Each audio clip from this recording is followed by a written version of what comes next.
बहुत ही अच्छी बात है। हमारे बलिया शहर में जो है, बलिया ज़िले में जो है, पचरुखिया के पास हमारे प्रिय मोहित पाठक भाई जी के द्वारा गुरुकुल का जो है एक शुभारंभ किया गया है और विगत कुछ महीनों से यहाँ पे चल रहा है।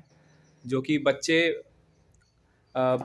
बचपन से जो है जो भी कर्म क्या कहते हैं, ये वैदिक शिक्षा जो है वो बच्चे पाएंगे। तो आइए हम इनसे बात करते हैं। बताइए मोहित भाई, भाई साहब, आप ये आपके मन में इतना अच्छा पहली बार जो है गुरुकुल का स्थापना करने का कैसा विचार आया? देखिए, मैं जो है काशी में 2006 से ही गुरुकुल परंपरा से जो है अध्ययन अध्यापन किया। और जब मैं अध्ययन कर रहा था उसी समय ही जो है मेरे मन में ऐसा व्यक्त था कि मैं अपने बलिया में भी काशी में बलिया को भी काशी में बनाऊंगा। जैसे हमारे काशी में ब्राह्मण जो है धोती लपेट करके गमछे डाल करके कहीं भी चले जाते हैं, उसी प्रकार से मैं बलिया में भी ऐसा कुछ कार्य करूंगा जैसे कि हमारे भी गलियों में और ग्रामीण क्षेत्रों में भी जो है ब्राह्मण धोती लपेट करके और जो है गमछा लपेट करके निश्चिंत रूप से भ्रमण करें और सब लोग इस चीज़ को समझें कि हाँ, ये भी जो है अपनी परंपरा में है। प्राचीनतम पूरा वेशभूषा पूर्ण रूप से हो, प्राचीनतम शिक्षा प्रणाली हो और प्राचीनतम जो है अपने संस्कृति को पुनरुत्थान करने के लिए, इसको अक्षुण्ण बनाने के लिए, अपनी वैदिक परंपरा को निरंतरता करने के लिए मैं ये कार्य कर रहा हूँ। तो बहुत ही अच्छा, यानी कि जैसे काशी में हमारी गंगा जी है, वैसे हमारे आपके पचरुखिया के पास भी गंगा जी हैं साक्षात, और बच्चे यहाँ पे परिसर ऐसा में। लोकेशन हमारे पूरे बलिया जिला में नहीं है, मुझे इतना ज्ञात है जी। और मैं यहाँ पे जो है माँ भगवती भागीरथी गंगा के गोद में हम लोग जो है पूजन इत्यादि भी करते हैं, तो बहुत प्रसन्नता मिलती है, एक अलग ऊर्जा प्राप्त होता है कि माँ भगवती जो है यहाँ पे गंगा जी हैं और बाएं दाहिने साइड में हमारे माँ गंगा हैं और बाएं साइड में उनके हम हैं। अच्छा, एक चीज और, हमारे बलिया में सरयू जी भी उधर बहती है, मतलब एक कोने से गंगा जी तो उधर हमारे सरयू जी भी है। हम हाँ, यही काशी है, यही अयोध्या भी है। बिल्कुल, ये हाँ। बहुत बड़ी तपस्थली रहा है। बस इसका यह है कि लोग इसके क्या बोलते हैं, जैसे कि प्रचार प्रसार नहीं है, नहीं तो हमारा ये जो भृगु क्षेत्र है ये पूर्ण रूप से तपस्थली है। यहाँ पे अच्छे अच्छे हमारे महर्षि ऋषि जो है ऋषि लोगों आकर के यहाँ पे तपस्या किया है। जैसे बलि रहे, ऐसे ऐसे ऋषि यहाँ पे आकर के तपस्या किए और यहाँ पे तो जो है दोनों का संगम हो गया, मध्य में हम लोग हो गए और भगवती भागीरथी का हम लोग निरंतर जो है आरती इत्यादि भी करेंगे यहाँ पे जो है। और मेरा उद्देश्य है कि जो है कार्तिक मास में 51 ब्राह्मणों का जो है यज्ञोपवीत संस्कार हो यहाँ पे गुरुकुल के द्वारा। और जो भी हमारे इच्छुक ब्राह्मण जन यदि चाहते हो कि मेरे बच्चों का इस परंपरा के द्वारा जो है यज्ञोपवीत संस्कार हो, तो वो अपना जो है एक बार संपर्क कर सकते हैं। जी, बहुत अच्छा। और आएंगे। और एक चीज़ और, जैसे कि किस उम्र के बच्चे आपके इस जो हमारे गुरुकुल है इसमें प्रवेश ले सकते हैं? हमारे यहाँ 2 शिक्षा प्रणाली है जी। जैसे एक वैदिक शिक्षा और एक कर्मकांड शिक्षा। जी जी। वैदिक शिक्षा में जो है हमारे बच्चे यहाँ पे 8 से लेकर के 13 के मध्य रह सकते हैं, ठीक है। और कर्मकांड शिक्षा में जो है मैंने उम्र की सीमा कोई बाध्यता नहीं किया है। यदि 50 वर्ष के भी हैं, यदि उनके मन में व्याप्त है कि मैं कर्मकांड का शिक्षा लेना चाहता हूँ, पूजन पाठ कराना चाहता हूँ, तो वो आ सकते हैं। ऐसा क्यों? क्योंकि अपठित होकर के किसी के यहाँ जाकर के पूजन पाठ इत्यादि आप कराते हैं तो उसका फल न्यून हो जाता है।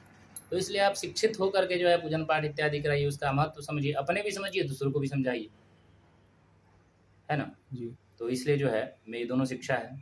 अच्छा मोहित जी, आजकल जो ये अब माता पिता तो अपने बच्चों को आधुनिक शिक्षा तो पढ़ा ही रहे हैं, लेकिन कहीं ना कहीं आधुनिकता के चक्कर में जो हमारा पहले का जो वैदिक शिक्षा था हम उसे भूल रहे हैं।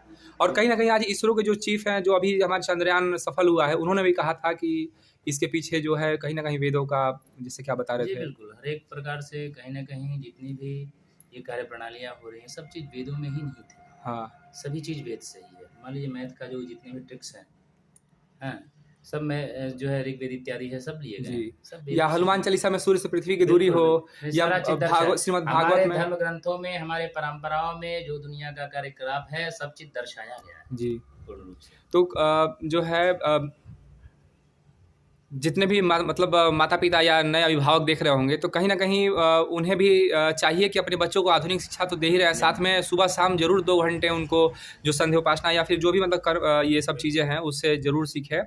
बच्चों का समय पे यज्ञ पवित्र कराने से क्या फायदा होता है? देखिए, यज्ञोपवीत संस्कार से, ये तो संस्कार है, हाँ, ठीक है। हाँ। हर एक चीज़ का संस्कार, जैसे गर्भाधान संस्कार है, नामकरण है, पुंसवन इत्यादि जो संस्कार है, तो संस्कार का एक समय हमारे धर्म ग्रंथों में दिया गया कि इस प्रकार से समय है, इनका ये समय है। उसी प्रकार से जो है यज्ञोपवीत का भी एक समय है, तो उस समय पे करने से उसके अंदर द्वित्व की जो है शक्ति आती है, और मतलब ब्राह्मणत्व की शक्ति पूर्ण रूप से उसमें निहित होती है, और गायत्री संधि उपासना इत्यादि के योग्य हो जाता है। तो जनेऊ यदि उनका हो जाता है, यज्ञोपवीत हो जाता है, तो ब्राह्मण संधि उपासना इत्यादि का कर्म पूर्ण रूप से करने लगते हैं, अपनी तपस्या में लीन होते हैं, और तपस्या से उनको ऊर्जा प्राप्त होती है।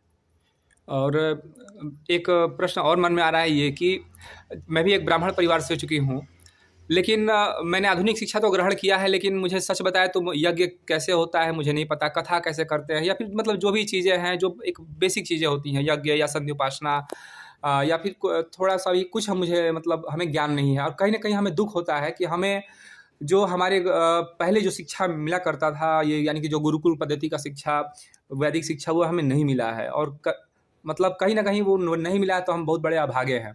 तो ये बहुत भाग्य है इन बच्चों का कि इन्हें एक वैदिक शिक्षा आपके द्वारा मिल रहा है, एक नींव रखा गया है। और आने वाले समय में ये भले ही आज ये 5-10 बच्चे हैं, लेकिन कल ये 500,000 बच्चे होंगे, मैं ऐसा मतलब ईश्वर से प्रार्थना करता हूँ। और अ, अन्य जो भी लोग देख रहे होंगे, हमारे बलिया शहर के सामाजिक लोग, या फिर जो भी हमारे नेतागण या जो भी अच्छे लोग होंगे, तो ज़रूर से ज़रूर इस गुरुकुल के लिए यथाशक्ति सहयोग आप लोग करिए, ताकि ये और अच्छा हो, बड़ा हो। पहली बार काशी के काशी के गुरुकुलों में पढ़े हुए प्रिय भाई मोहित पाठक जी के द्वारा बलिया में इस तरह का नींव रखा गया है, और इसको एक मजबूती बल देने की जो है हमें ज़रूरत है, ताकि ये और अच्छे सुदृढ़ तरीके से चले। और हमारे अन्य गाँव में भी इनके द्वारा, इनके नेतृत्व में जो है इस तरह के गाँव-गाँव में गुरुकुल खुलें, और फिर से हमारा जो वैदिक शिक्षा है वो फिर से एक नया रूप ले। तो धन्यवाद। मैं चाहता हूँ कुछ बच्चों से आप ही कुछ प्रश्न या फिर कुछ ऐसा कुछ।